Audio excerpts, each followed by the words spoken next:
ufalme wa mbinguni umekaribia.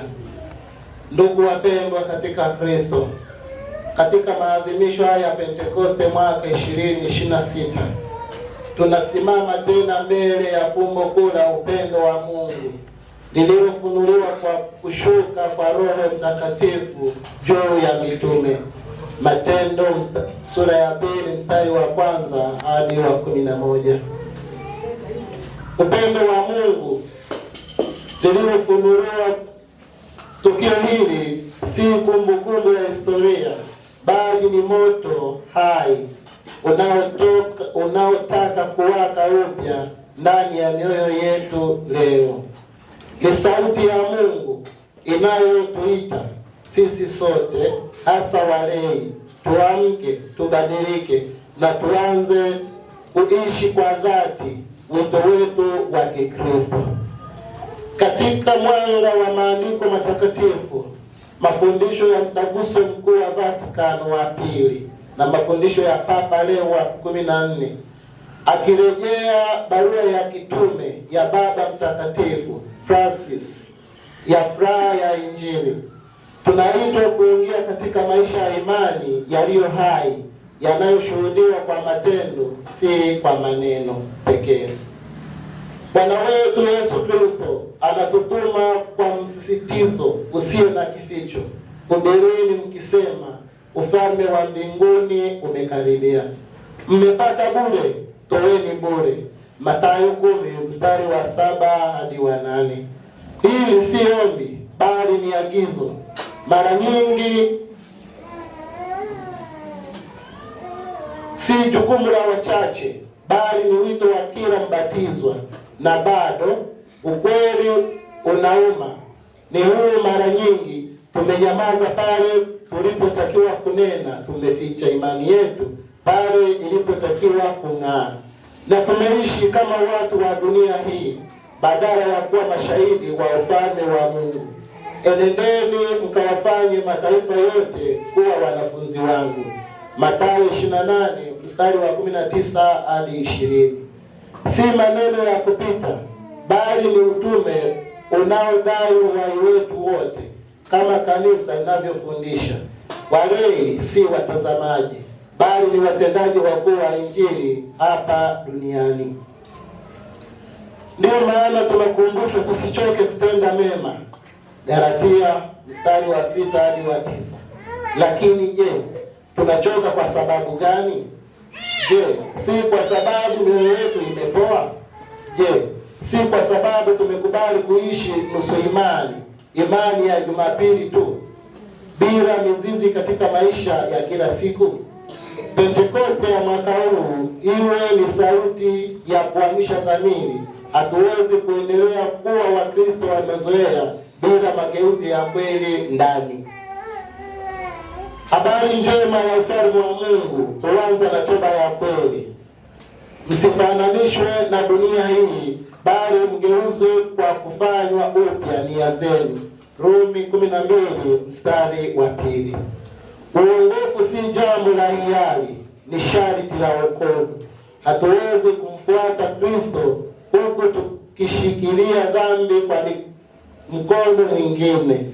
Hatuwezi kuwa mashahidi wa nuru huku tukiishi gizani.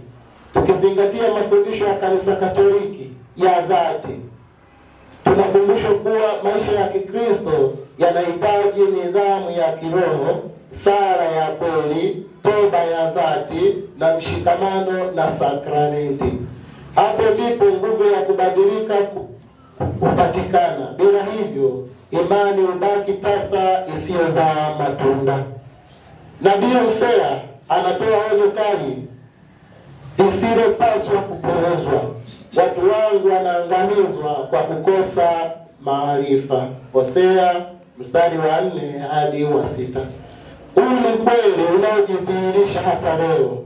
Wengi wanapotea si kwa sababu hawajui kusoma, bali kwa sababu hawamjui Mungu. Biblia ipo, mafundisho yapo, kanisa lipo, lakini moyo wa kuyafuata na kuyaishi umepungua. Hatuwezi kuendelea hivi. Neno la Mungu lazima lirudi katikati ya maisha yetu, katika familia, jumuiya ndogo ndogo za Kikristo katika ratiba zetu za kila siku kwa mtaguso mkuu wa Vatican wa pili unavyosisitiza neno la Mungu ni chakula cha roho.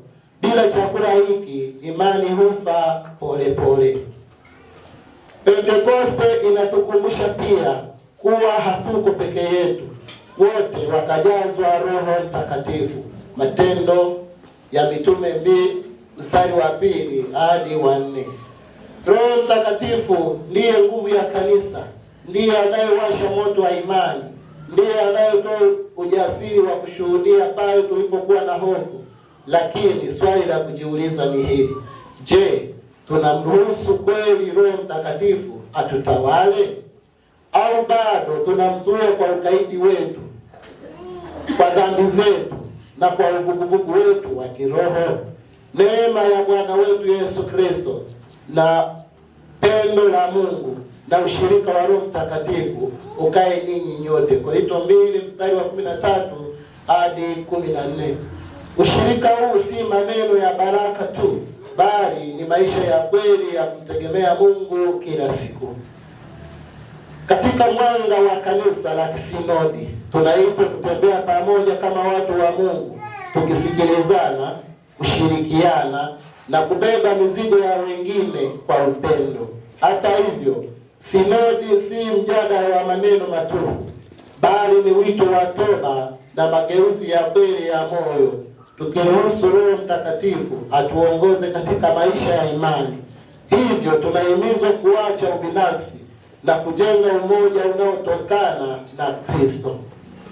Tukishuhudia Injili kwa vitendo, ndipo sisi walei tunapoitwa kung'aa katika familia, kazini na jamii, tukiwa kweli chumvi ya dunia na mwanga wa ulimwengu. Ni kweli kwamba mara nyingi tunajitetea kwa kusema roho hii radhi, lakini mwili ni dhaifu. Matendo ya Mitume mstari wa 26 hadi 41. Lakini je, hatujatumia maneno haya kama kisingizio cha kuendelea katika udhaifu? Kristo hakutuacha bila msaada. Vaeni silaha zote za Mungu. Efeso 6 mstari wa 10 hadi 13. Hii ni vita ya kiroho, ni ushindi wake unadai ujasiri, nidhamu na imani thabiti. Mtume Paulo anathibitisha kuwa hata katikati ya mateso.